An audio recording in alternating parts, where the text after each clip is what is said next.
ब्रह्मसूत्र ब्रह्मसूत्र ग्रंथ में page number 522 और 522 पेज के ऊपर से 10 नंबर की पंक्ति है। ननो शब्देन अपि न शक्यते विरुद्धः अर्थ प्रत्याययितुं निरवयवं च ब्रह्म परिणमते न च कृत्स्नम इति। ठीक है, तो चलिए भाई, तो बात यह चल रही है द्वितीय अध्याय प्रथम पाद, और द्वितीय अध्याय के प्रथम पाद का यह 9 नंबर का अधिकरण है, और इस अधिकरण का नाम है कृत्स्न प्रसक्ति अधिकरणम।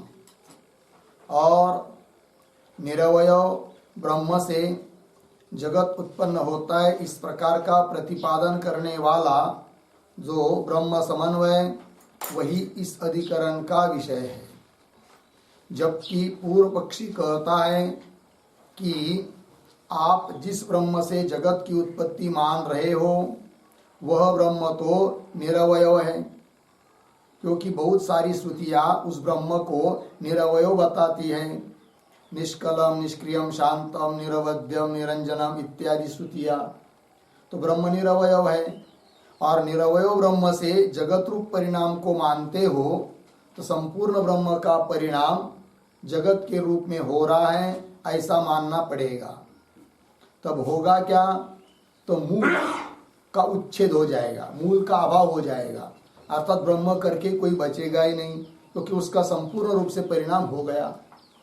किंतु यह भी कहना ठीक नहीं है, और इस प्रकार का दोष न आवे इसलिए कदाचित पूर्व पक्षी कहेगा, इसलिए कदाचित बोलेगे तुम सिद्धांती लोग क्या कि निरवय ब्रह्म का परिणाम जगत नहीं है, अपितु सावयव ब्रह्म का परिणाम जगत है।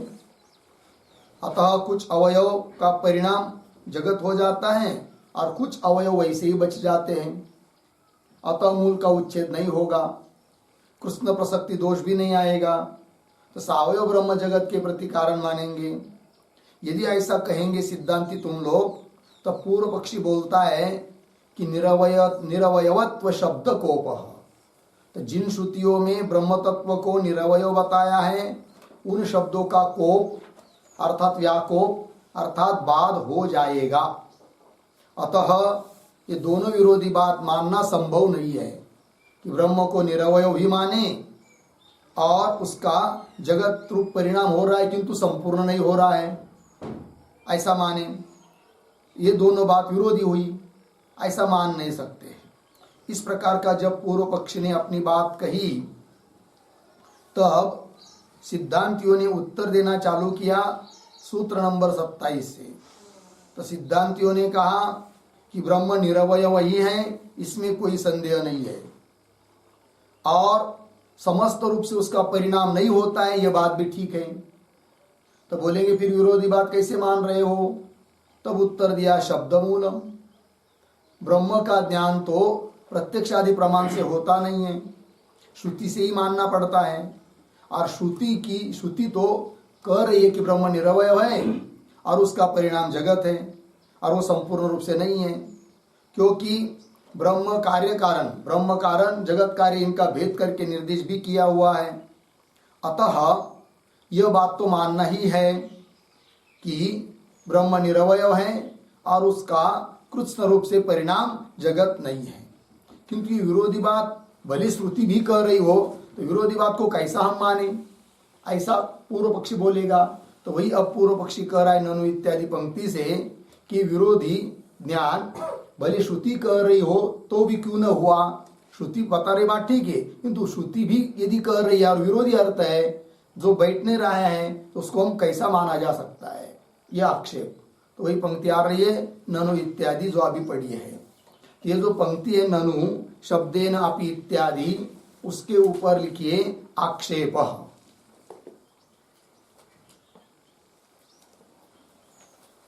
और उसके पूर्व में एक छोटा सा वाक्य लिखिए अवतरण के रूप में। आशय अनवबोधेन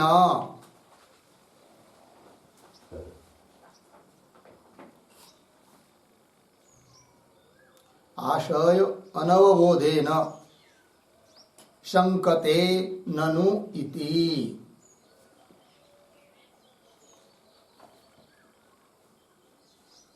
ठीक है, तो वेदांत का क्या आशय है, तात्पर्य है, श्रुतियों का क्या तात्पर्य है, वह समझ में न आने के कारण पूर्व पक्षी पुनः ननु इत्यादि के द्वारा शंका कर रहा है, आक्षेप कर रहा है। तो ननु इत्यादि के ऊपर लिखिए आक्षेप। अब पंक्ति को पढ़ता हूं। ननु शब्देन अपि न शक्यते विरुद्ध अर्थ प्रत्यायितुम निरवयवम च ब्रह्म परिणमते न च कृष्णम इति। थोड़ा सा शब्दों का अन्वय भी कर लेंगे। तो शुरू करेंगे ननु निरवय, आगे दो चार शब्द छोड़कर आगे निरवयवम च ब्रह्म परिणमते, निरवयवम च ब्रह्म परिणमते अर्धविराम न च कृष्णम इति। फिर पीछे विरुद्ध अर्थ प्रत्यायितोम, उसके पीछे शब्देन अपि न शक्यते।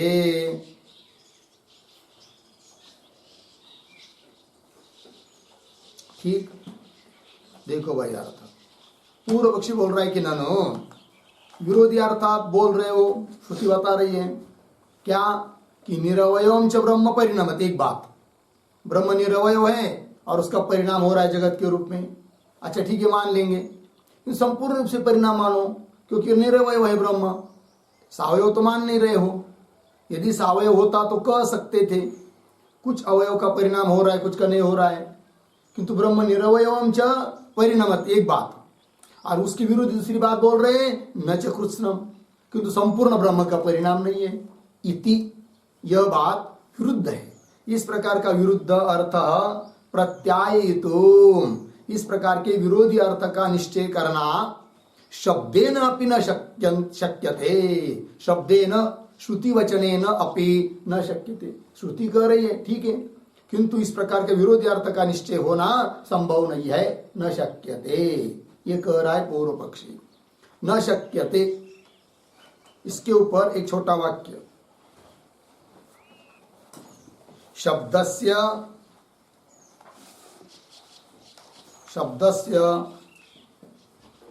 योग्यता ज्ञान सापेक्षत्वात्,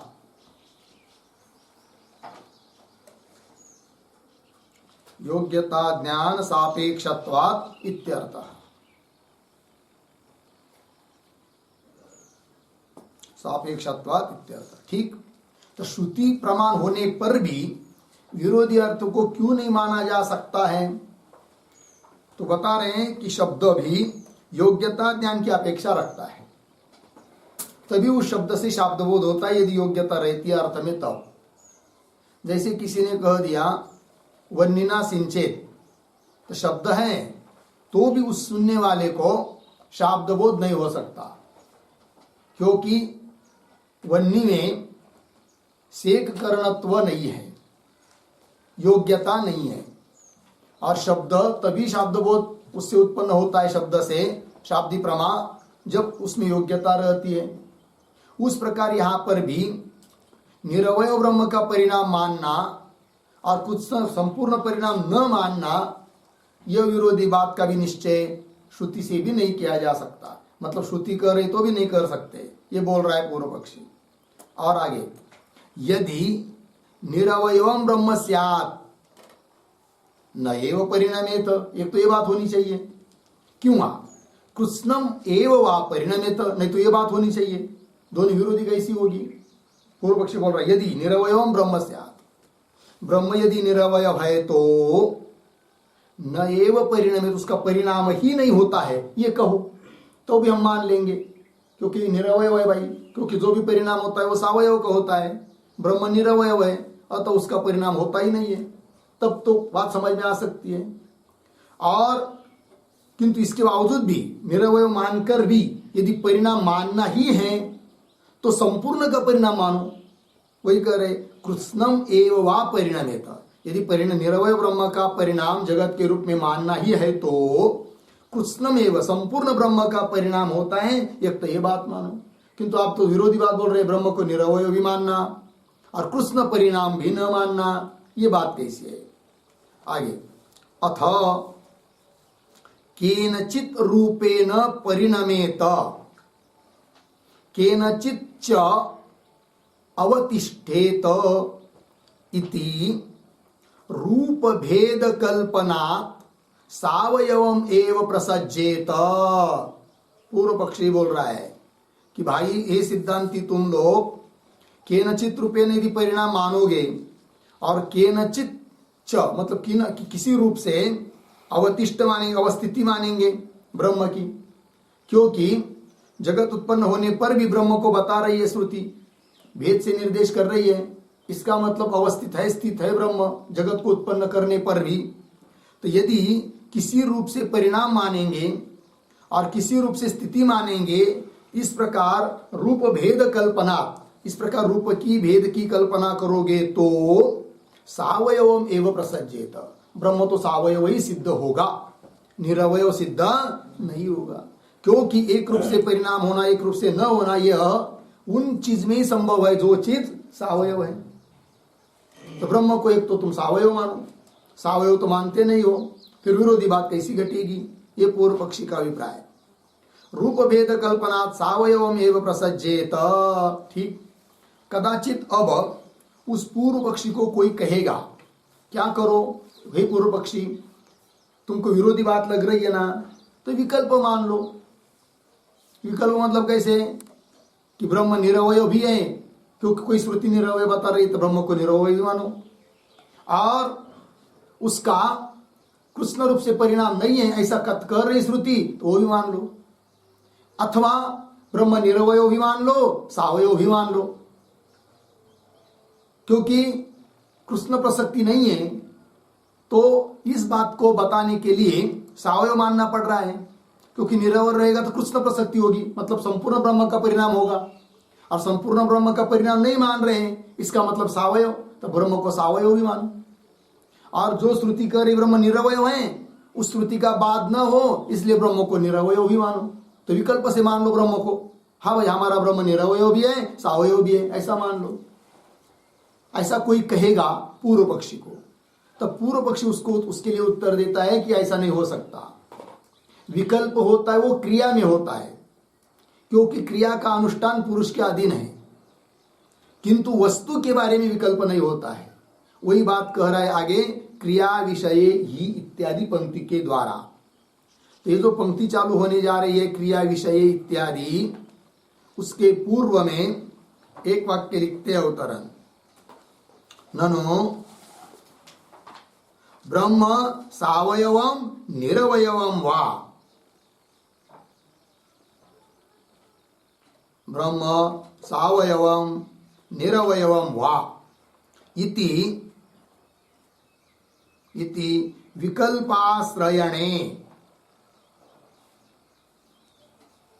विकल्पाश्रयणे सर्वश्रुति समाधानम स्यात्, सर्वश्रुति समाधानम स्यात् इति अतः आह, इति अतः आह क्रिया इति।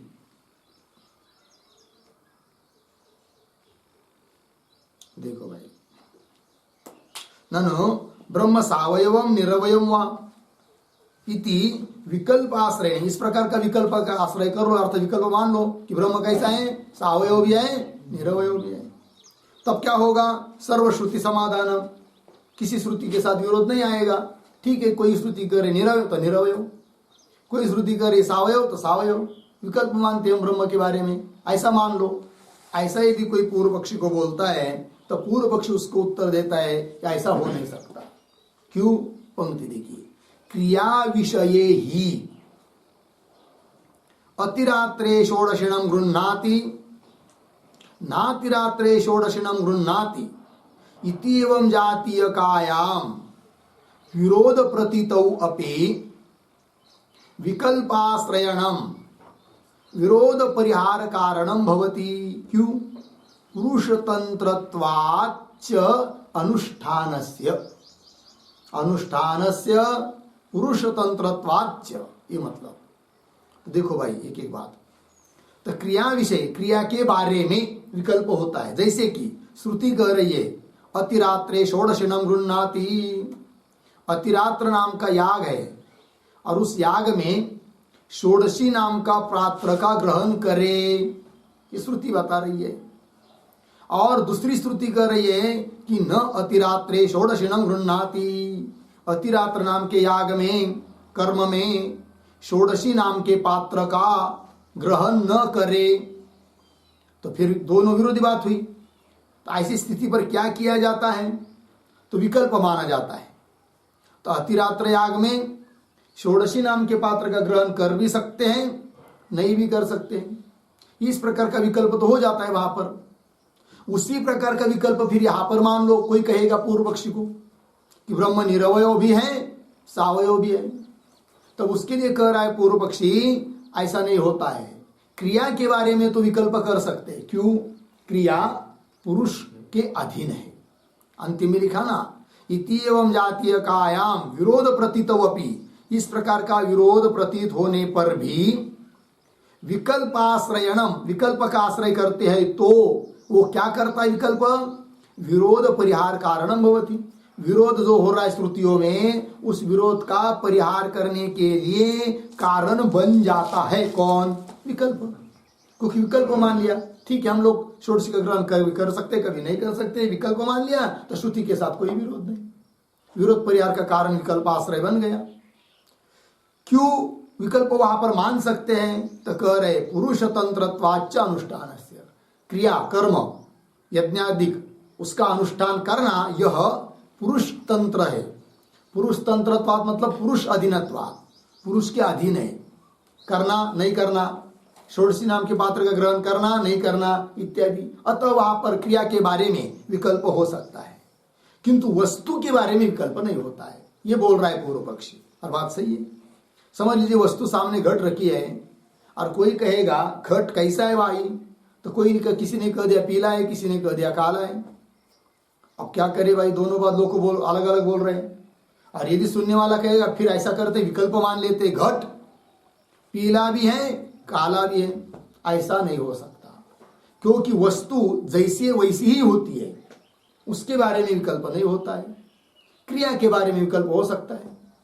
आड़स को जाना है फिर साइकिल से जाना है या पैदल जाना है, वो तो आपके हाथ में, क्योंकि क्रिया के बारे में विकल्प हो सकता है, किंतु वस्तु के बारे में विकल्प नहीं होता है।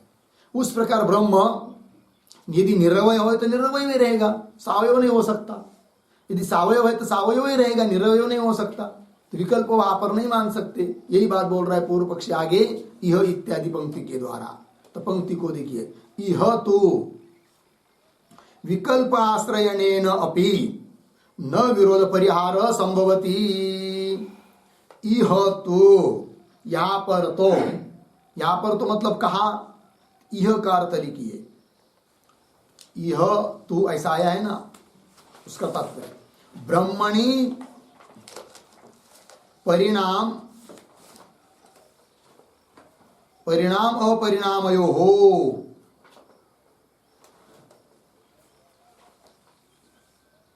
ब्रह्मणि परिणाम अपरिणामयो हो। ठीक है ना? देखो भाई, ब्रह्म के बारे में परिणाम और अपरिणाम इसके बारे में, और निरवयव सावयव इसके बारे में विकल्पाश्रयणेन अपि न विरोध परिहार संभवति। विकल्प का आश्रय कर भी लेंगे तो भी विरोध का परिहार नहीं हो सकता। क्यों?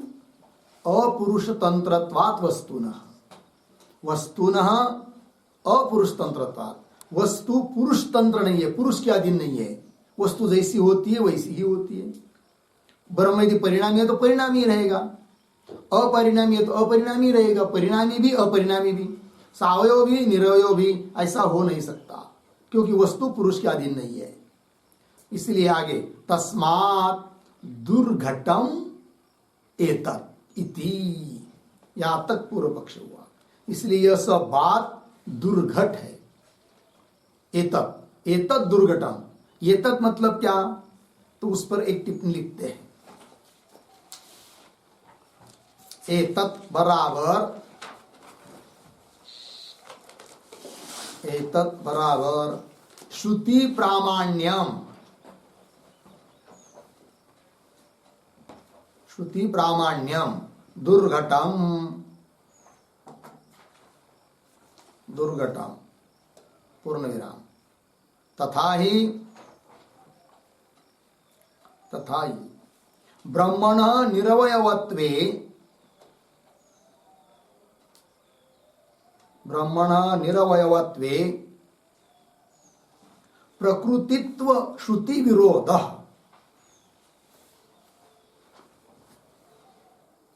प्रकृतित्व श्रुति विरोध अर्धविराम सावयवत्वे,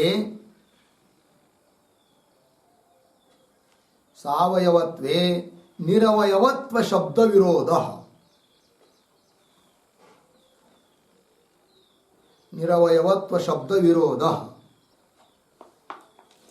अर्धविराम विकल्पश्च, विकल्पश्च वस्तुनि अयुक्तः, वस्तुनि अयुक्तः अर्धविराम अतः प्रकारांतर अनुपलम्भात्,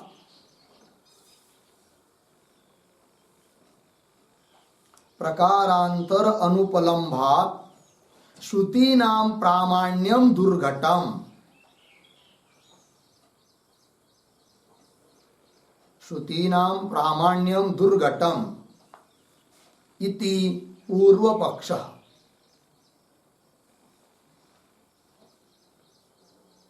इति पूर्व पक्षः। ठीक, देखिए भाई अर्थ तो मूल में आया एतत् दुर्घटम, एतत् मतलब श्रुति प्रामाण्यम, दुर्घटम दुर्घट है, अर्थात दोनों प्रकार की श्रुति को प्रमाण मानना कठिन बात हो रही है। कैसे, देखो तथा ही ब्रह्मण निरवयवत्व प्रकृतित्व श्रुति विरोध, ब्रह्म को निरवय मानेंगे तो जगत के प्रति ब्रह्म को प्रकृति कारण माना है, उसके साथ विरोध होगा, प्रकृतित्व श्रुति विरोध। अच्छा, सावयवत्व और ब्रह्म को सावयव मानेंगे तो ब्रह्म को निरवय करने वाली जो श्रुति है उसके साथ विरोध होगा, सावयवत्व निरवयत्व शब्द विरोध। और विकल्पश्च वस्तुनि अयुक्त, अच्छा फिर दोनों बात को प्रमाणित करने के लिए एक काम करेंगे, विकल्प मानेंगे, सावयव भी मानेंगे निरवय भी मानेंगे ब्रह्म को, तो वो भी संभव नहीं है क्योंकि वस्तु के बारे में विकल्प नहीं होता है। वह विकल्पश्च वस्तुनि अयुक्त, और फिर इन तीनों प्रकार से भिन्न प्रकार मानेंगे तो ऐसा कोई प्रकार है नहीं, और अतः प्रकारांतर अनुपलम्बात, इससे भिन्न और कोई प्रकार भी उपलब्ध नहीं है। इसलिए श्रुति नाम प्रामाण्यम दुर्घटम, अतः श्रुतियों का परस्पर विरोधी श्रुतियों का प्रामाण्य मानना कठिन हो रहा है, दुर्घट है, यह बोल रहा है पूर्व पक्षी। ठीक है, अब उसको उत्तर देना है। तो आगे पंक्ति आ रही है, नैषः दोषः, नैषः दोष, इसके ऊपर लिखिए समाधानम, और न के पूर्व में एक वाक्य लिखते अवतरण के रूप में, विवर्तवादम आदाय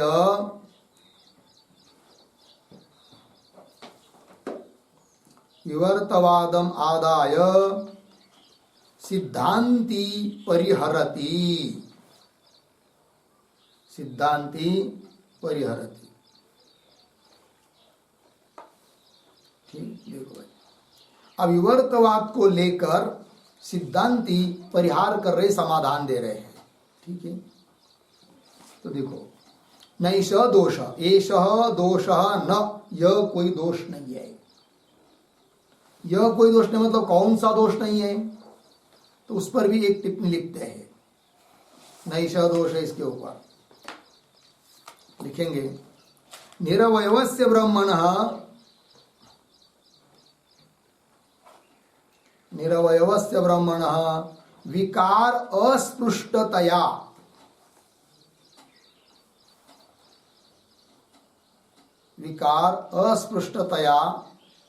अवस्थानस्य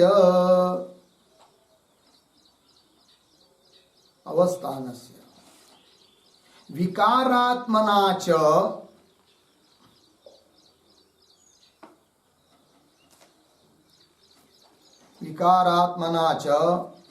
परिणामस्य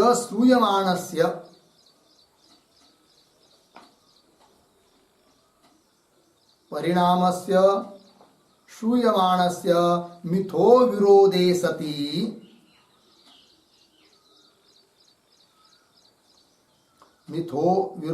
सति तात्विकं विकार अस्पृष्टत्वम्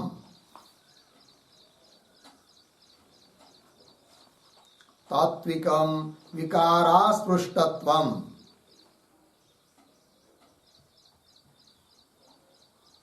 मायिकं च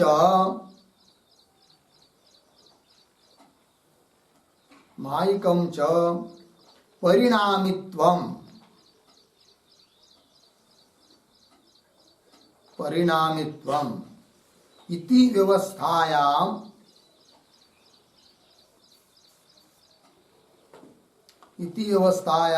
नास्ति दुर्घटत्व दोषः इत्यर्थः। नास्ति दुर्घटत्व दोषः इत्यर्थः। ठीक, देखो भैया, तो निरवय ब्रह्म विकार अस्पृष्टतया, विकार को स्पर्श न करके ही अवस्थान स्थिति है, और विकारात्मना च परिणामस्य, और विकार जगत कार्य उसके रूप में तो परिणाम भी श्रुति बता रही है। एक तरफ बता रही है कि विकार से उसका कोई संबंध नहीं है, इस रूप से निरवय ब्रह्म स्थित है, एक तरफ बताया जा रहा है, और एक तरफ बताया जा रहा है विकार के रूप में, जगत के रूप में परिणाम है, ब्रह्म का जगत के रूप में परिणाम है, ये बताई जा रही बात। तो दोनों बात परस्पर विरुद्ध हुई। तो मिथो विरोधे सति, इस प्रकार परस्पर विरोध होने पर सिद्धांत बताएंगे कि तात्विकम विकार अस्पृष्टत्व, मायिकम तो परिणामित्व, बस संगति लग गई। ब्रह्म में जो परिणामित्व बताया है जगत के रूप में, वो मायिक है, माया को लेकर परिणाम, और वस्तुतः तात्विक विकार जो जगत, उससे अस्पृष्टता, कोई संबंध नहीं।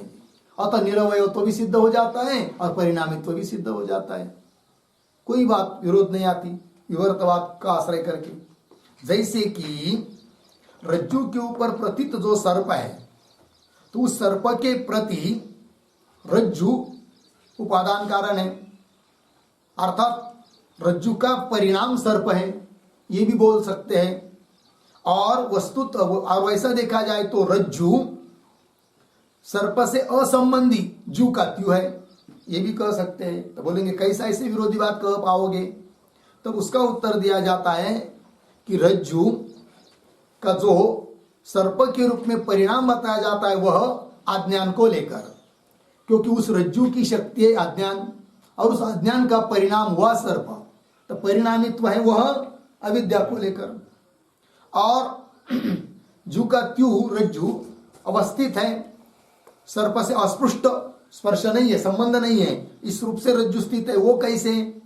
तो उसको बताया जा सकता है क्या? वह तात्विक अस्पृष्टत्व है, और वस्तुतः है भी, क्योंकि सर्प का कभी रज्जु के साथ संबंध हुआ ही नहीं है। उसी प्रकार यहां पर भी माया को लेकर परिणामित्व मायिकम, परिणामित्वम, मायिक है परिणामित्व, और तात्विक है विकार अस्पृष्टत्व अर्थात निरवयत्व, तो दोनों बात संगत हो जाएगी। इति व्यवस्थायाम, ऐसी व्यवस्था कर देने से नास्ति दुर्घटत्व दोष, इसलिए कोई दुर्घटत्व दोष नहीं है। प्रमाण कैसा माने श्रुतियों को, ऐसा कोई मन में अब लाने की जरूरत नहीं है, दोनों श्रुतियां प्रमाण है, ये बात हो गई। चलिए, नैषः दोषः, यह कोई दोष नहीं है। अब इसी बात को स्पष्ट कर रहे हैं, अविद्या कल्पित रूप भेदाभ्युपगमात्, अविद्या के द्वारा कल्पित जो रूप, उस रूप का भेद मान लेने से एष दोष न, यह कोई दुर्घटत्व दोष आदि नहीं आता है। अविद्या से कल्पित रूप का भेद है, ये बात बताई। कैसे? वो आगे कह रहे हैं, नहीं अविद्या कल्पितेन रूप भेदेन सावयवम वस्तु संपद्यते। ठीक है ना?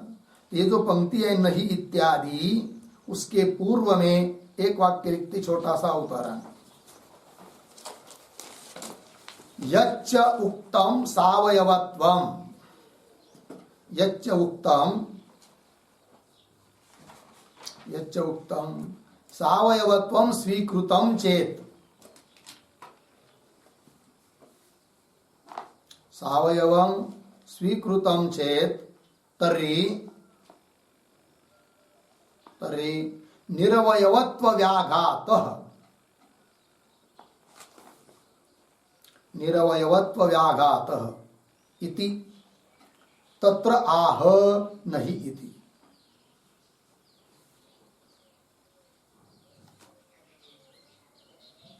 ठीक है, देखो भैया, तो सावयव यदि मानते हैं तो निरवयत्व का व्याघात होगा। ये जो कहा गया है उसके बारे में अब बोल रहे हैं कि सावयवत्व जो बोलते हैं हम, वो अविद्या के द्वारा बोलते हैं, और अविद्या के द्वारा रूप भेद हो जाए तो उसका मतलब वस्तु में सावयवत्व की सिद्धि नहीं होती है। वही कह रहे, नहीं अविद्या कल्पितेन रूप भेदेन, न कान्वय बाद में ही, क्योंकि अविद्या कल्पितेन रूप भेदेन सावयवम वस्तु न संपद्यते। अविद्या के द्वारा कल्पित रूप का भेद मान लेने से वस्तु में सावयवत्व की प्राप्ति नहीं होती है। तो अविद्या का परिणाम ये जगत है, तो अविद्या से कल्पित ये रूप भेद है, इसका मतलब मूल ब्रह्म सावयव हो जाएगा, यह बात नहीं है। बोलोगे कैसे, जरा समझ में नहीं आया, दृष्टांत देकर बताओ। इसी बात को दृष्टांत देकर समझाया जा रहा है, नहीं इत्यादि पंक्ति से। तो आगे की पंक्ति देखिए, नहीं तिमिरोपहत नयनेन अनेकः इव चंद्रमा दृश्यमानः अनेकः एव भवति। तो न कान्वय भवति के साथ है, नहीं भवति। तो पंक्ति देखिए, तिमिरोपहत नयनेन, तिमिर से उपहत जो नयन है, अर्थात तिमिर दोष से युक्त जो नेत्र है, उस नेत्र से क्या होता है जी, चंद्रमा एक होते हुए एक होता हुआ भी अनेक जैसा प्रतीत होता है। किसी के नेत्र में कोई तिमिर आदि दोष आ जाता है और उस तिमिर रूप दोष से नेत्र यदि उपहत हो जाता है कि नहीं, दूषित हो जाता है। उपहत हो जाना का मतलब है दूषित हो जाता है। ऐसे उस दूषित नेत्र के द्वारा उपनयनेन, तिमिर उपहत नयनेन क्या होता है, अनेक इव चंद्रमा दृश्यमान, चंद्र अनेक दिखाई देता है, किंतु दोष के कारण अनेक दिखाई दे रहा है। इसका मतलब सचमुच चंद्र अनेक हुआ, यह बात है क्या? नहीं होती है। दृश्यमान अनेक एव न भवति, अनेक होता नहीं है, क्योंकि दोष से अनेक दिखाई दे रहा है, इसका मतलब अनेक नहीं है। उसी प्रकार अविद्या से कल्पित रूप भेद मानते हैं, तो इसका मतलब ब्रह्म मूल वस्तु सावयव बन जाएगी, यह बात नहीं है। ठीक है, चलिए भाई आगे, अविद्या कल्पितेन च नाम रूप लक्षणेन रूप भेदेन व्याकृत अव्याकृतात्मकेन तत्वान्यत्वाभ्याम अनिर्वचनीयेन ब्रह्म परिणामादि सर्वव्यवहारास्पदत्वं प्रतिपद्यते। ठीक है, इन शब्दों का थोड़ा अन्वय करते हैं। अविद्या कल्पितेन च नाम रूप लक्षणेन, इसके बाद एक शब्द छोड़कर व्याकृत अव्याकृतात्मकेन तत्व अन्यत्वाभ्याम अनिर्वचनीयेन फिर पीछे आइए, रूप भेदेन, आगे ब्रह्म, आगे सरल है, परिणामादि सर्वव्यवहारास्पदत्वं प्रतिपद्यते। ठीक है, देखो भाई अर्थ, अविद्या कल्पितेन नाम रूप लक्षणेन, अविद्या के द्वारा कल्पित नाम और रूपात्मक जो व्यक्त अव्यक्त व्याकृत अव्याकृतात्मकेन तत्वान्यत्वाभ्याम अनिर्वचनीयेन रूप भेदेन, तो रूप भेदेन शब्द महत्व का विशेष है, बाकी सब उसकी विशेषण है। तो कैसा, अविद्या कल्पितेन नाम रूप लक्षणेन रूप भेदेन, एक बात, अविद्या के द्वारा कल्पित जो नाम रूपात्मक रूप भेद, और कैसा वो रूप भेद, व्याकृत अव्याकृतात्मकेन, अर्थात व्यक्त और अव्यक्त स्वरूप ऐसा जो रूप भेद, और कैसा, तत्व अन्यत्वाभ्याम अनिर्वचनीय, सत और असत से विलक्षण, इस प्रकार अनिर्वचनीय जो रूप भेद है, उससे जगत रूप रूप भेद से ब्रह्म परिणामादि सर्वव्यवहारास्पदत्वं प्रतिपद्यते, ब्रह्म परिणामादि सर्वव्यवहार का आस्पद अर्थात आश्रय है, यह बात उपपन्न हो जाती है कि नहीं। मतलब अविद्या से कल्पित जो नाम रूपात्मक यह समस्त जगत है, उसको लेकर तो ब्रह्म में परिणामी है ब्रह्म, इस प्रकार का व्यवहार हो जाता है उस अविद्या से कल्पित रूप भेद के द्वारा। और जिस रूप भेद से ब्रह्म में परिणामित्व कहा जा रहा है, वह रूप भेद तो अविद्या से कल्पित है, और अविद्या से कल्पित होने के कारण उस कल्पित वस्तु से मूल वस्तु जो ब्रह्म, वो कोई सावयव बनती है, यह नहीं कह सकते, क्योंकि अविद्या से कल्पित रूप भेद से वस्तु सावयव नहीं होती है, अतः ब्रह्म का निरवयत्व वैसे ही साबुत रहता है। और अविद्या से कल्पित जो रूप भेद है, उसको लेकर उसको लेकर परिणामित्व का भी व्यवहार हो जाता है ब्रह्म में। तो ब्रह्म में परिणामित्व व्यवहार और निरवयत्व, इसमें कोई विरोध नहीं आता है, ये बात कहना है, कही जा रही है। आगे चलिए, पारमार्थिकेन च रूपेण, देखो भाई, कल्पित रूप पारमार्थिक रूप, जगत रूप कल्पित है, और मूल ब्रह्म सच्चिदानंद वो घन वो पारमार्थिक है। तो पारमार्थिकेन च रूपेण, पारमार्थिक रूप से तो सर्वव्यवहारातीतम, सभी व्यवहार से अतीत, सर्वव्यवहारातीतम अतीतम अपरिणतम अवतिष्ठते, ब्रह्म का कोई परिणाम नहीं है, अर्थात निरवय ब्रह्म जो का त्यों वैसा ही है, पारमार्थिक रूप से देखेंगे तो, ठीक है ना। और अविद्या से कल्पित जो जगत का रूप है, उसको लेकर परिणाम को लेकर देखेंगे तो ब्रह्म परिणामी है, यह भी व्यवहार सिद्ध हो जाता है, यह बात। पारमार्थिकेन च रूपेण सर्वव्यवहारातीतम अपरिणतम अवतिष्ठते, परिणत न होता हुआ ही वह स्थित है ब्रह्म। आगे, वाचारंभण मात्रत्वाच्च अविद्या कल्पितस्य नाम रूप भेदस्य इति न निरवयवत्वं ब्रह्मण कुप्यति।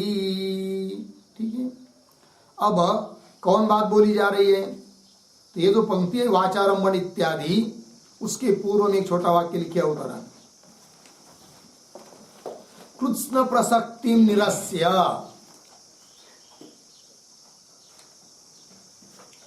कृत्स्न प्रसक्ति निरस्य दोषांतरम निरस्यति, दोषांतरम निरस्यति वाचारंभण इति।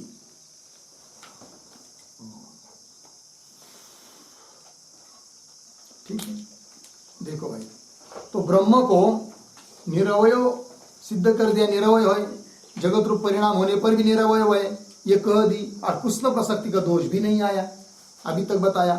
तो कृष्ण प्रसक्ति का निराश करके अब दोषांतरम निरस्यति, अन्य भी जो दोष दिए गए थे उनका भी निराकरण कर रहे हैं सिद्धांती। तो पंक्ति को देखिए, वाचारंभण मात्रत्वात् च अविद्या कल्पितस्य नाम रूप भेदस्य इति न निरवयवत्वं ब्रह्मण कुप्यति। ठीक है, थोड़ा अन्वय, अविद्या कल्पितस्य नाम रूप भेदस्य,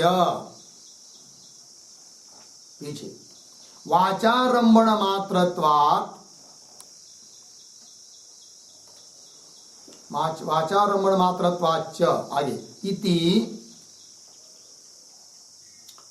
दो शब्द छोड़ आगे, ब्रह्मण, पीछे निरवयवत्वं, पीछे न, आगे कुप्यति, ब्रह्मण निरवयवत्वं न कुप्यति। ठीक है, देखो भैया अर्थ, अविद्या कल्पितस्य नाम रूप भेदस्य, अविद्या के द्वारा कल्पित जो नाम रूपात्मक भेद, ये जगत कैसा है, वाचारंभण मात्रत्व, केवल वाणी से कहने मात्र है। सर्प है, ये वाणी के कहने मात्र से, वस्तुतः वारज्जु के ऊपर कोई सर्प नहीं है। तो वाचारंभण मात्रत्वाच्च, ऐसा होने से, कल्पित होने से, क्या, ब्रह्मण निरवयवत्वम इति, ऐसा होने से ब्रह्मण निरवयवत्वम न कुप्यति, ब्रह्म निरवयव है, यह बात भी कुपित नहीं होती, अर्थात बाधित नहीं होती है। अर्थात ब्रह्म निरवयव है, यह बात भी सही है। और जगत रूप से ब्रह्म का परिणाम हो रहा है, वो भी अविद्या के द्वारा कल्पित नाम रूप को लेकर सिद्ध है। ये बात, दोनों बात बैठ गई। और कृष्ण परिणाम, यह भी नहीं मानना पड़ा। तो ब्रह्म निरवयव है और कृष्ण परिणाम भी नहीं है, संपूर्ण ब्रह्म का परिणाम भी नहीं है। और अविद्या को लेकर जगत के रूप में वो ब्रह्म परिणत हो रहा है, अविद्या को लेकर, अविद्या को मुख्य रखकर। और वस्तुतः देखा जाए तो ब्रह्म निरवयव है, ये बात। आगे चलिए, न च इयं परिणाम श्रुति परिणाम प्रतिपादनार्था, अर्धविराम, क्यों, तत्प्रतिपत्तो फलानवगमात्। ठीक है, देखो भाई, तो न का अन्वय आगे है, किंतु न च इत्यादि जो पंक्ति है उसके पूर्व में एक छोटा वाक्य, ननु श्रुति प्रतिपाद्यस्य परिणामस्य,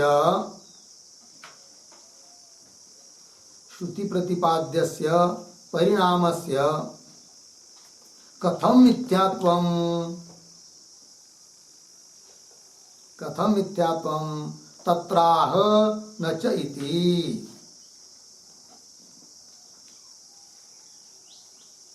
ठीक है, देखो भैया अर्थ, कदाचित पूर्वक शंका करेगा कि ननु श्रुति प्रतिपाद्यस्य परिणामस्य, श्रुति के द्वारा प्रतिपादित है परिणाम जगत, उसको कैसा मिथ्या मान रहे हो, कथम मिथ्यात्वम, ऐसा कोई बोलेगा तो उसके लिए उत्तर दे रहे न च इत्यादि पंक्ति से।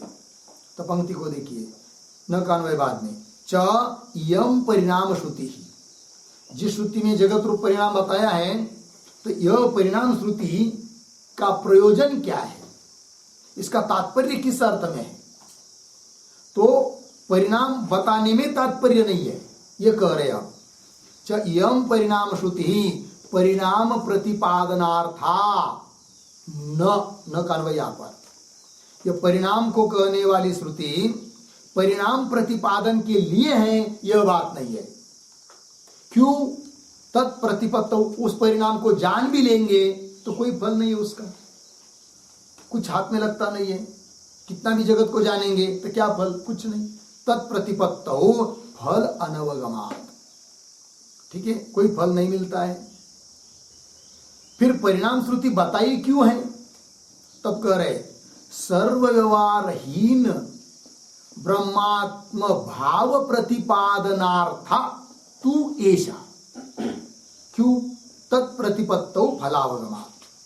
तो थोड़ा अन्वय बीच में आया है, तू ऐसा, वहां से पकड़ेंगे, तू ऐसा, फिर शुरू में सर्वव्यवहारहीन ब्रह्मात्म भाव प्रतिपादनार्था, आगे तत्प्रतिपत्तौ फल अवगमात्। ठीक है, तू ऐसा, ऐसा परिणाम श्रुति, परिणाम को बताने वाली श्रुति, किस लिए नहीं है और किस लिए है, ये बात बताई जा रही है। तो परिणाम श्रुति परिणाम प्रतिपादन के उद्देश्य से नहीं है। क्यों? उस परिणाम को जानने से कोई फल नहीं है। फिर वह परिणाम श्रुति किस उद्देश्य से है?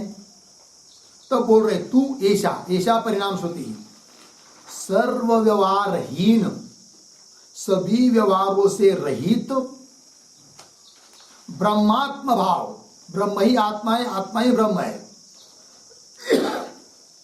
इस प्रकार का निरवय अखंड एक रस ब्रह्म का प्रतिपादन करने के लिए ही वो श्रुति का अभिप्राय है। क्योंकि इस परिणाम को नहीं बताएंगे, जगत को नहीं बताएंगे, शुद्ध केवल ब्रह्म का ही उपदेश करेंगे तो किसी को समझ में नहीं आएगा। अतः जो हम लोगों को दिखाई दे रहा है जगत, उसको लेकर ब्रह्म तक जाना है। तो वस्तुतः जगत नाम की कोई चीज नहीं है, अजातवाद है, तो भी हम लोगों को जगत दिखाई दे रहा है। अतः ठीक है भाई, ये जगत है, किंतु यह जगत रूप कार्य किसका परिणाम है? तो ब्रह्म का परिणाम है। ये बात बताई। तो जगत का जगत रूप परिणाम को बताने में तात्पर्य नहीं है, अपितु ब्रह्मात्म के बोध करा देने में श्रुति का क्या है? तात्पर्य है। वही कह रहे हैं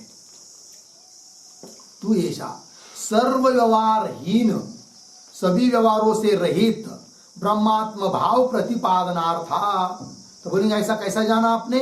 तब करे तत्प्रतिपत्त, ब्रह्मात्म के भाव को जानेंगे तो उसका ज्ञान हो जाता है। प्रतिपत्ति मतलब ज्ञान हो जाता है तो फल अवगम, फल की प्रतीति, फल मिलता है।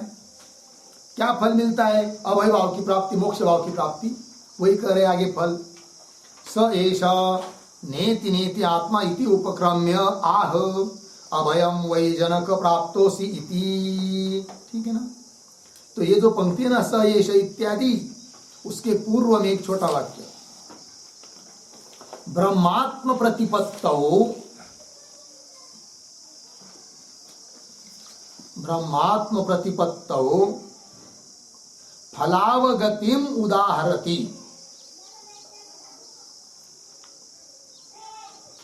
फलावगतिम उदाहरति स एष इति। देखो भाई अर्थ, ब्रह्मात्म प्रतिपत्तौ, ब्रह्म और आत्मा अखंड एक रस है, इस बात का ज्ञान हो जाता है तब फल मिलता है। फल की अवगति, अवगति नाम प्राप्ति, फल की प्राप्ति होती है। इसको स्पष्ट कर रहे स एष इत्यादि पंक्ति से। तो कह रहे स एष न इति आत्मा, न इति यह आत्मा नहीं है, यह आत्मा नहीं, यह आत्मा नहीं है, ऐसा निषेध करते करते फिर आत्मा का उपदेश किया। लेकिन जो बचा हुआ आत्मा है, स एष आत्मा, वही आत्मा है, इस प्रकार का उपक्रम किया, आरंभ किया है बृहदारण्यक उपनिषद में। फिर अंतिम में बताया अभयम वही जनक प्राप्तोसि, हे जनक तुम अभयम वही प्राप्तोसि, अभय भाव को निश्चित रूप से प्राप्त हुए हो। अभय भाव अर्थात ब्रह्म भाव, तो ब्रह्म भाव को प्राप्त हो जाना, यही मोक्ष है, यही फल है इति। ठीक, आइए, तस्मात् अस्मत् पक्षे न कश्चित अपि दोष प्रसंग अस्ति, अंतिम का निर्णय। किंतु ये जो पंक्ति है तस्मात् इत्यादि, उसके पूर्व में एक वाक्य लिखी है, अवतरण, निष्प्रपंच ब्रह्मधि, निष्प्रपंच ब्रह्मधीशेषत्वेन, ब्रह्मधीशेषत्वेन सृष्टिः अनुद्यते, सृष्टिः अनुद्यते, अर्धविराम, न प्रतिपाद्यते, न प्रतिपाद्यते इति असकृत आवेदितम, असकृत आवेदितम, पूर्णविराम। अतः विवर्तवादे, विवर्तवादे न कश्चित् दोषः,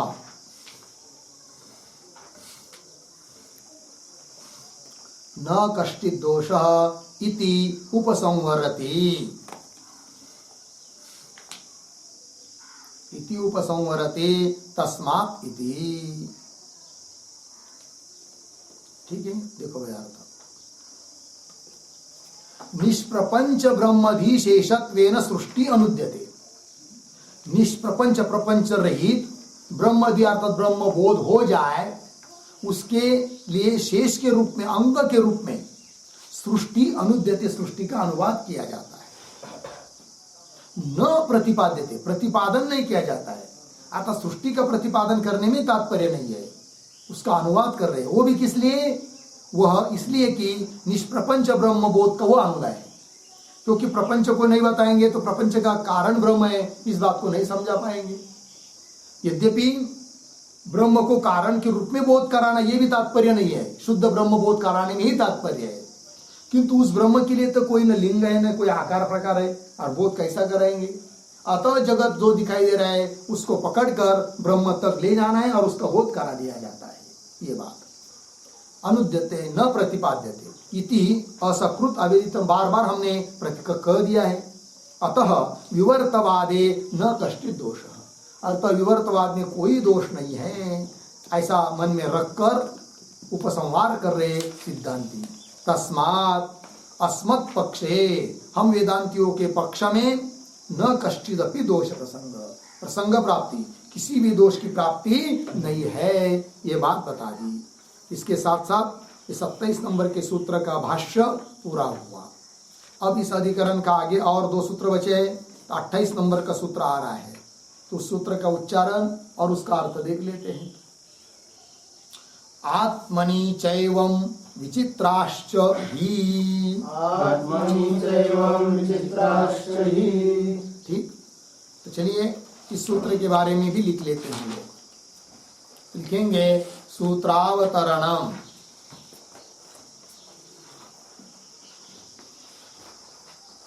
सूत्रावतरण बराबर किंच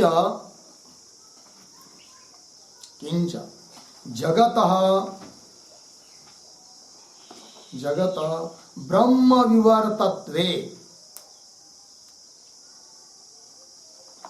ब्रह्म विवर्तत्वे स्वप्न प्रपंचवत्, स्वप्न प्रपंचवत् मायिकत्वात्, मायिकत्वात् तदुपादानत्वे अपि,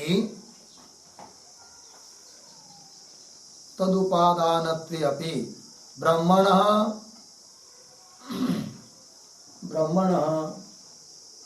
स्वप्न द्रष्टुः इव,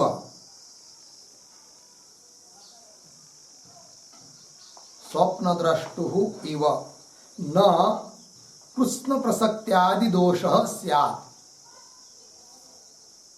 न कृष्ण प्रसक्त्यादि दोषः स्यात् इति आह,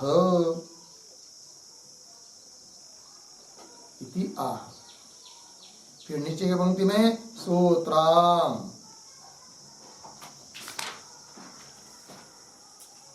बराबर आत्मनि चैवं विचित्राश्च हि, ये सूत्र है 2:1:28। पदच्छेद आत्मनि च एवं विचित्राः च हि।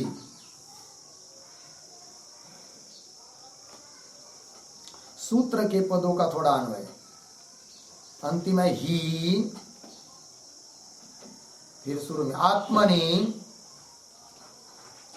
विचित्राः च, पीछे एवं च।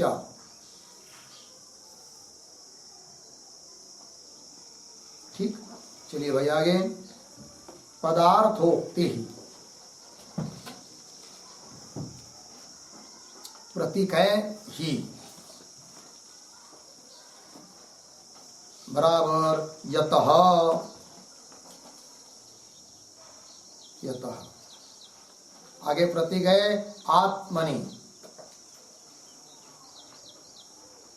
आत्मनि बराबर स्वप्न द्रष्टरि निरवयवे, स्वप्न द्रष्टरि निरवयवे एकस्मिन् आत्मनि,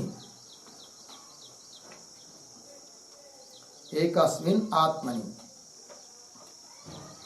प्रतीक है आगे विचित्राहा बराबर विविधाः सृष्टयः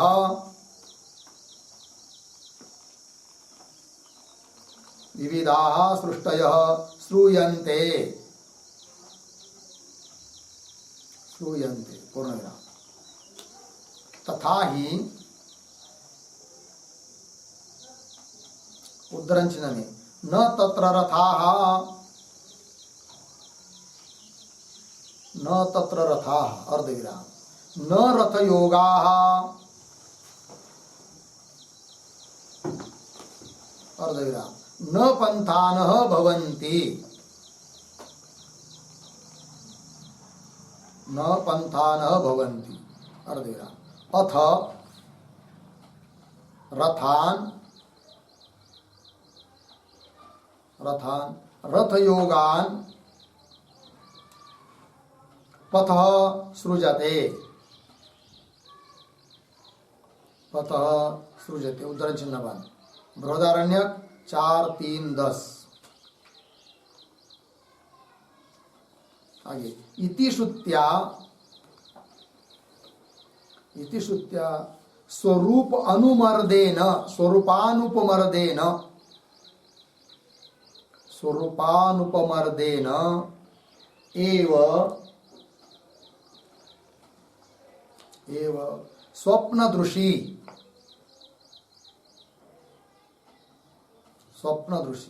अनेकाकारा सृष्टि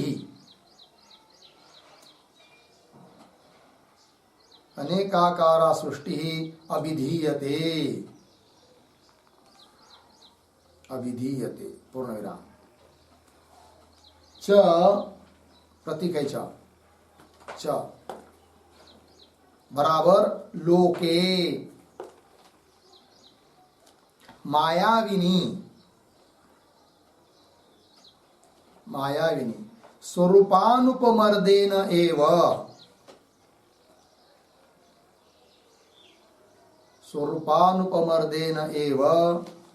हस्ति अश्वादि विचित्राः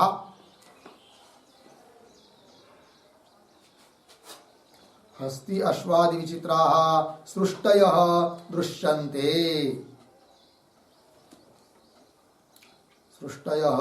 दृश्यन्ते पूर्णविराम। आगे प्रतीक एवं च बराबर तथा एकस्मिन् अपि ब्रह्मणि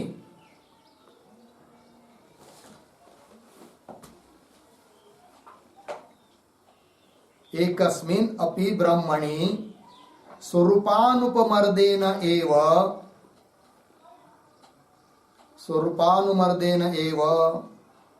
विविध सृष्टि भवितुम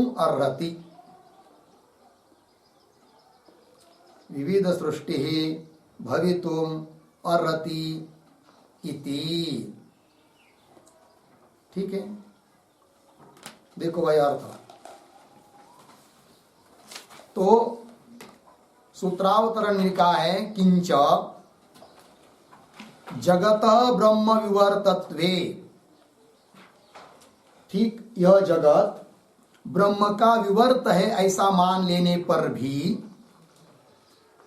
स्वप्न प्रपंचवत मायिकत्वा, जिस प्रकार स्वप्न प्रपंच मायिक है, माया का कार्य अर्थात मिथ्या अनिर्वचनीय है, और ऐसे अनिर्वचनीय जैसा स्वप्न प्रपंच उस प्रकार यह जगत भी माया का कार्य होने से अनिर्वचनीय है। और इस प्रकार के कल्पित जगत के प्रति ब्रह्म को उपादान कारण मान लेने पर भी क्या न ब्रह्मणः कृष्ण प्रसक्त्यादि दोष, ब्रह्म में संपूर्ण ब्रह्म की प्रसक्ति परिणाम होना चाहिए, यह दोष नहीं आता है। जिस प्रकार की स्वप्न द्रष्टु इव, जैसे स्वप्न को देखने वाला वही स्वप्न का अधिष्ठान है, और उसमें प्रतीत होने वाला जो स्वप्न प्रपंच जो कि कल्पित है, और उस स्वप्न प्रपंच के प्रति क्या उपादान कारण है स्वप्न दृष्टा, किंतु वह स्वप्न दृष्टा संपूर्ण रूप से स्वप्न प्रपंच के रूप में परिणत होता है, ऐसी बात नहीं। उसी प्रकार जगत के प्रति उपादान कारण ब्रह्म है, और उपादान मान लेने पर भी वह ब्रह्म जगत के लिए विवर्त उपादान कारण है। अतः विवर्तित जो जगत वह मायिक होने से उस रूप में, जगत के रूप में संपूर्ण रूप से ब्रह्म का परिणाम होता है, यह दोष नहीं आता है। इस बात को बता रहे अब सूत्रकार। तो सूत्र आया आत्मनि चैवं विचित्राश्च ही 2:1-28। सूत्र के पदों का अन्वय किया, उस अन्वय के अनुसार अर्थ देखिए। तो प्रतीक है ही का अर्थ कर दिया यतः, जिस कारण से कि आत्मनि प्रतीक है। आत्मनि शब्द का अर्थ किया गया है कि स्वप्न दृष्टरि निरवयवे एकस्मिन आत्मनि। स्वप्न का दृष्टा निरवयव अवयव रहित एक ऐसे उस आत्म तत्व में, स्वप्न दृष्टा में, क्या जी, यत जिस प्रकार से कि विचित्रा, विचित्रा का अर्थ कर दिया विविधाः सृष्टयः श्रूयन्ते, नाना प्रकार की सृष्टि श्रुति भी बताती है और हम लोग रोज प्रत्यक्ष देखते भी हैं। तो कौन श्रुति बताती है उसका स्पष्टीकरण कर रहे हैं।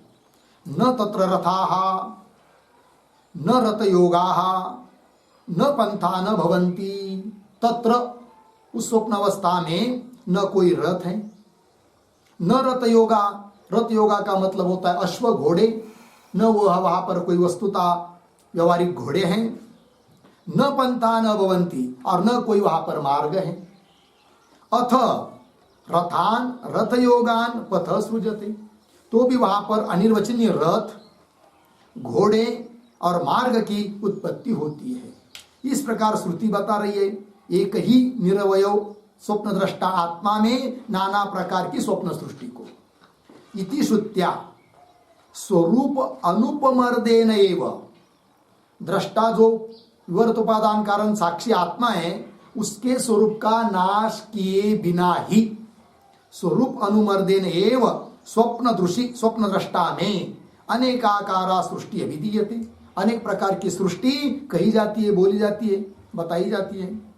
और दृष्टांत च से, तो प्रतीक आया है सूत्र में च, उसका अर्थ कर रहे लोके। तो लोक में भी मायाविनी, दृष्टांत लिया मायाविनी का, माया और मायावी, उसकी सप्तमी मायाविनी, अर्थात माया दिखाने वाला जो जादूगर है उसमें उसके स्वरूप का नाश किए बिना ही, मायाविनी स्वरूप अनुपमर्देन एव, उसके स्वरूप का नाश किए बिना ही वह व्यक्ति मायावी दुनिया को दिखा देता है, विचित्र ऐसी सृष्टि दिखा देता है, हाथी, घोड़े या उसकी जो भी जादू हो इन सृष्टियों को दिखा देता है, किंतु उसके स्वरूप का कोई नाश नहीं होता, वो जीव का त्यों है। तो कार्य के रूप में परिणत भी हो रहा है और स्वरूपता वो जीव का त्यों जैसा कि वैसा ही। उसी प्रकार सिद्धांत एवं च, एवं च यह सूत्रस्थ पद है प्रतीक, तो उसका अर्थ कर रहे फिर तथा, ये दो दृष्टांत दी उसकी तरह एकस्मिन अपि ब्रह्मणि, ब्रह्म एक है, निरवयव है, ऐसे उस ब्रह्म में भी क्या जी, और उस ब्रह्म के स्वरूप अनुपमर्देन एव, ब्रह्म के स्वरूप का नाश किए बिना ही, मतलब ब्रह्म निरवय स्थिति में जीव का त्यों अवस्थित है तो भी उसमें विविध सृष्टि ही भवितुम अर्हति, नाना प्रकार की सृष्टि ये हो जाती है, देखने को मिल रही है। यह है अर्थात जगत के रूप में परिणाम बताया जा रहा है वो माया को लेकर, और अधिष्ठान के रूप में विकार से अस्पृष्ट के रूप में ब्रह्म निरवय स्थिति में जीव का त्यों है। अतः ब्रह्म को निरवय कहना ये इस बात के लिए और कृष्ण प्रसक्ति नहीं है, इस बात के लिए कोई विरोध नहीं है, विवर्तवाद में कोई दोष नहीं आता है, इस बात को बता दिया। ठीक है, ये हुआ भाई सूत्र का अर्थ। अब इस सूत्र पर भाष्य है, तो भाष्य का थोड़ा सा विचार करते हैं, ज्यादा नहीं है, थोड़ा ही है। तो पंक्ति को देखिए, अपि च न एव अत्र विवदितव्यम। ठीक है, तो थोड़ा शब्दों का अन्वय, अपि च अत्र न एव विवदितव्यम, और अत्र यहां पर न एव विवादितव्यम, बिल्कुल विवाद नहीं करना चाहिए। बोलेंगे विवाद नहीं करना चाहिए, किस प्रकार की विवाद हो सकता है और उसका उस प्रकार की विवाद नहीं करना चाहिए। तब आगे देखिए, कथम एकस्मिन् ब्रह्मणि स्वरूप अनुपमर्देन एव अनेकाकारा सृष्टि स्यात् इति। ठीक है, थोड़ा शब्दों का अन्वय कर लीजिए। स्वरूप अनुपमर्देन एव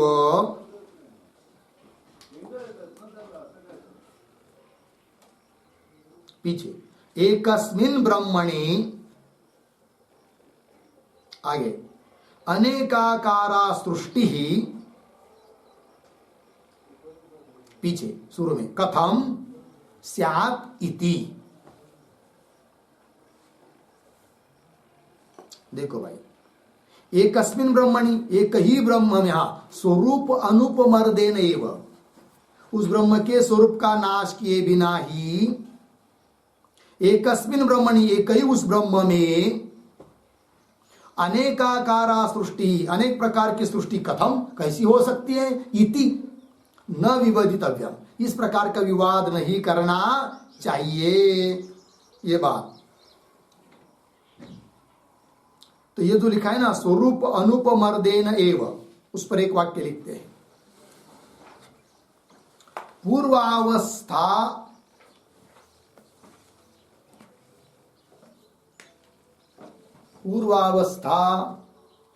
अनाशेन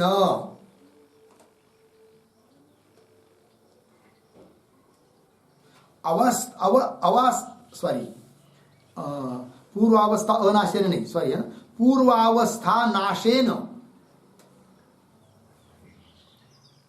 पूर्वावस्था नाशेन अवस्थान्तर प्राप्ति,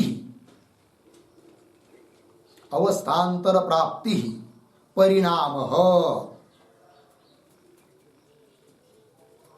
परिणाम अर्धविराम, यथा दुग्धस्य दधिभाव, दुग्धस्य दधिभाव पूर्ण विराम।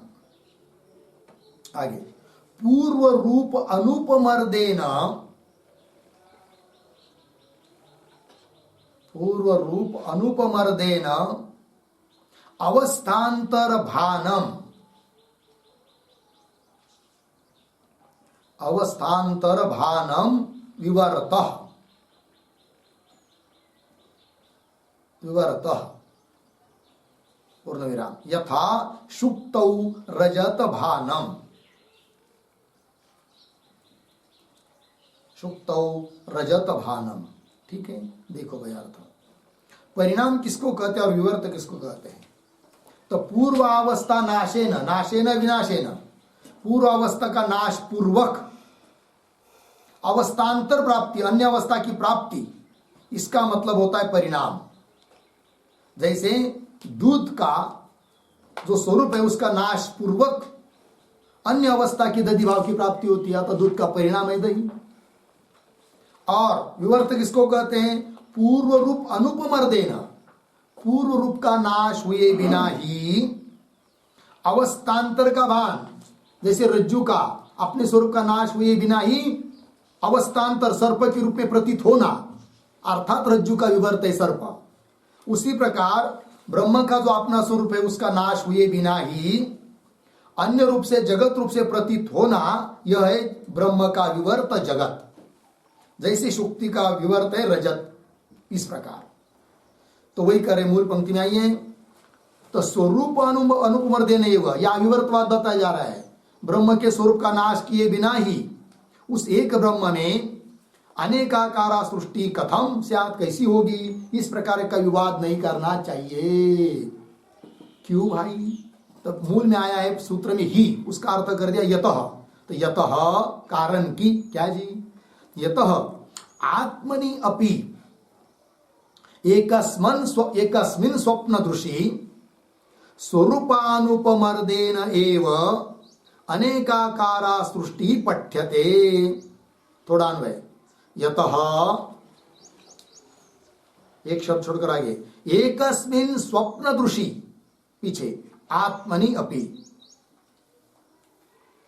एकस्मिन् स्वप्नदृशी आत्मनि अपि, आगे स्वरूप, आगे सरल है, स्वरूप अनुपमर्देन एव अनेकाकारा सृष्टि पठ्यते, पंक्ति देखिए भाई, जिससे कि एकस्मिन, एक ही, स्वप्न दृष्टि मतलब स्वप्न दृष्टा, उस आत्मा में, साक्षी में, कूटस्थ में, क्या जी, स्वरूप अनुपमर्देन एव, उसके स्वरूप का नाश हुए बिना ही अनेकाकारा सृष्टि पठ्यते, अनेकाकार सृष्टि बताई जा रही है श्रुति के द्वारा, पठ्यते कथ्यते। कैसे, कौन श्रुति?